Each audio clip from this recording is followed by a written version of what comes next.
कम आपका स्वागत है द करंट अफेयर्स फैक्ट्री में। और आज हम बात करने वाले हैं डीजल और पेट्रोल के दामों पर, और छोटा सा डिस्कशन भी अपने करेंगे कि कैसे प्राइस बढ़ते हैं और घटते हैं, क्या शुरू से ऐसे ही सिचुएशन रही थी और कौन सी चीज़ें जो है इम्पेक्ट करती है। तो उससे पहले हम जान लेते हैं कि हमारे तक पेट्रोल और डीजल पहुंचता कैसे है। यह सभी के मन में क्वेश्चन जरूर आता है, तो आज इसी पे बात करते हैं। तो उसके लिए सबसे पहले मैं यही कहूँगा आपको कि चैनल को लाइक शेयर और सब्सक्राइब ज़रूर कीजिएगा, और कोशिश करूँगा अच्छा कंटेंट आपके लिए लेके आ सकूँ। तो आज हम बात कर रहे हैं आप तक कैसे पहुँच सकता है डीजल और पेट्रोल। तो इसमें मैं आपको बताना चाहूँगा कि सबसे पहले होता है कि अरब कंट्रियों से जो होता है डीजल पेट्रोल इंपोर्ट किया जाता है।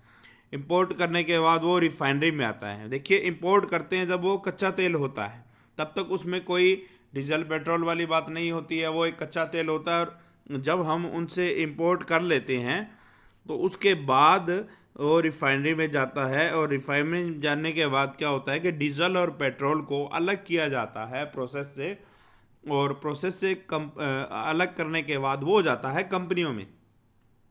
और कंपनियों में जाने के बाद क्या होता है कि कंपनियां ये अपना प्रॉफिट बनाती है और पेट्रोल पंप पर पहुंचाती है।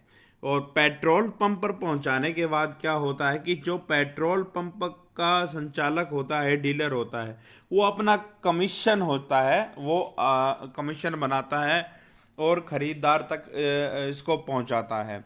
अब ख़रीदार जब खरीदने जाएगा तो क्या होगा कि उसको केंद्र और राज्य सरकार का टैक्स मिलाकर खरीदना पड़ेगा। तो इन सारी प्रोसेस को करने के बाद हमारे तक पेट्रोल और डीजल आते हैं। तो अभी जो हमने पढ़ा उसके हिसाब से अभी बात भी कर लेते हैं थोड़ी बहुत कि महंगे हो सकते हैं डीजल और पेट्रोल। तो कैसे क्या क्या चीज़ें इनमें प्रभावित करती है, या किन किन चीज़ों से ये प्रभावित होते हैं, हम आज इसी पे बात कर लेते हैं। तो देखिए कि जो पिछले तिमाही अभी गई है, यानी कि जो 3 महीने का एक क्वार्टर होता है, अप्रैल से जून तक, मार्च के बाद शुरू होता है तो मार्च के बाद अप्रैल मई और जून तक, पहला जो क्वार्टर अभी गया है उसमें क्या हुआ है कि HPCL जो कि भारत सरकार की कंपनी है को 10,197 करोड़ का नुकसान हुआ है। कैसे हुआ है कि जैसे अभी एक्साइज ड्यूटी जो है सरकार ने घटाई, उससे नुकसान हुआ है, और इसकी भरपाई के लिए कंपनियां क्या कर सकती हैं, प्राइस को बढ़ा सकती हैं, जिससे इस नुकसान को पूरा किया जा सके। देखिए, ये चीज़ें शुरुआत से ऐसे नहीं थी, इन कंपनियों के हाथ में नहीं थी, शुरू में ये चीज़ें सरकार के हाथ में थी। तो 2010 जून तक सरकार पेट्रोल की कीमत का निर्धारण करती थी, और 15 दिन के बाद इसको चेंज भी कर देती थी प्राइस को।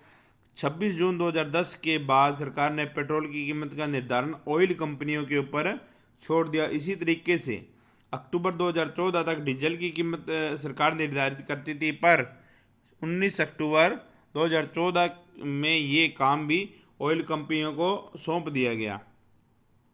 तो उसके बाद क्या होता है कि अभी जो चीज़ें इम्पेक्ट करती है वो क्या क्या होती है। एक्सचेंज रेट होता है जो इम्पेक्ट करता है, टैक्स लगता है वो भी इम्पेक्ट करता है।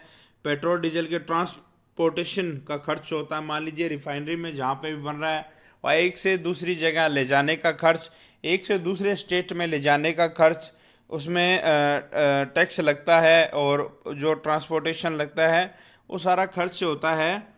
और उसके बाद जो होता है कि इन सारी चीज़ों में मतलब बहुत ज़्यादा महंगी हो जाती है ये सारी चीज़ें। तो ये सारा जो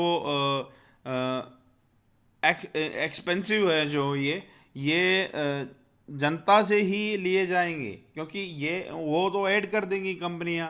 कोई भी व्यक्ति किसी चीज़ को लॉस पे नहीं बेच सकता, वो जो चीज़ें उनका नुकसान होगा वो इसमें प्रोडक्ट में ऐड कर देगी।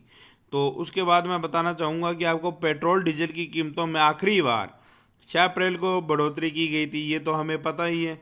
यानी कि 4 महीनों में पेट्रोल के दाम नहीं बढ़े हैं। और जो अभी इसमें भी बहुत सारी चीज़ें हुई थी कि 8 रुपये पेट्रोल और 6 रुपये एक्साइज ड्यूटी कम की गई थी सरकार की तरफ से।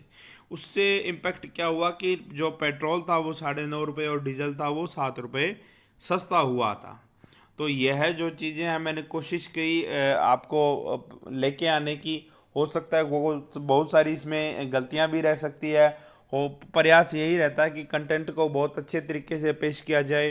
तो आपके जो भी सुझाव हो आप ज़रूर कमेंट में ज़रूर लिखिएगा। चैनल को लाइक शेयर सब्सक्राइब कीजिएगा। और अगर वीडियो पसंद आई है तो आप ज़रूर इसको शेयर भी कीजिएगा। Thank you.